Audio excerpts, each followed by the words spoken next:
Headline news વિકાસ વેદળ.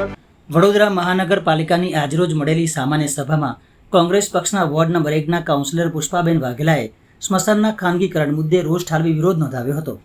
તેમણે ખાનગીકરણના મુદ્દાને ભ્રષ્ટાચાર ગણાવી ખાનગી સંસ્થાને ફાયદો કરાવનારો ગણાવ્યો હતો.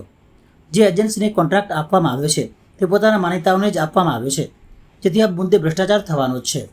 અમારા કોંગ્રેસ પક્ષ દ્વારા તમામ કાઉન્સિલરો આ બાબતનો વિરોધ કર્યો છે, ત્યારે આજની સભામાં ભારતીય જનતા પાર્ટીના પણ કાઉન્સિલરોએ આ મુદ્દે નારાજગી દર્શાવી છે. આશ્ચર્યની બાબત એ છે, સર સયાજીરાવ ગાયકવાડની આ સંસ્કારી નગરી છે. સંસ્કારી નગરીમાં વસતા હિન્દુ સમાજ એ અંતિમ ક્રિયા માટે એટલું દિલથી કામ કરતા હોય છે, એમને કોઈની પર નિર્ભય હોતા નથી.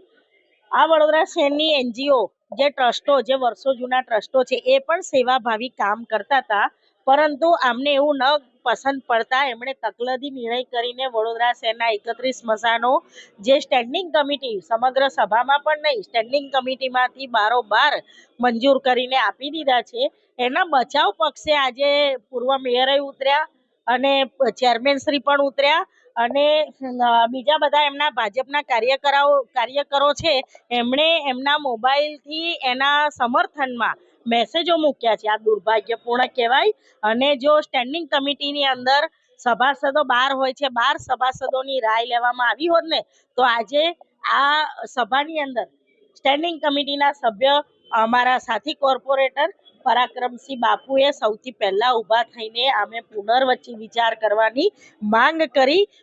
સૌથી સિનિયર આ વડોદરા શહેરના ધારાસભ્ય માંજલપુરના, એમણે પણ કમિશનરને પત્ર લખીને આની બંધ રાખવાની વાત કરી. તો મને એ નથી સમજાવતું કે આટલા બધા લોકોનું માન ન જાળવીને જીદ પકડીને આ સ્મશાનો ટ્રસ્ટીઓને, કોન્ટ્રાક્ટરો, એમના માનીતા, એમને આપવાનો કારસો કોણે ઘડ્યો અને કેમ ઘડ્યો, એ આવનાર દિવસોમાં મસ્ત મોટા બિલ આવશે ને કોર્પોરેશનમાં, ત્યારે ખબર પડશે કે આ સેવાનું કામ હતું કે મેવાનું હતું.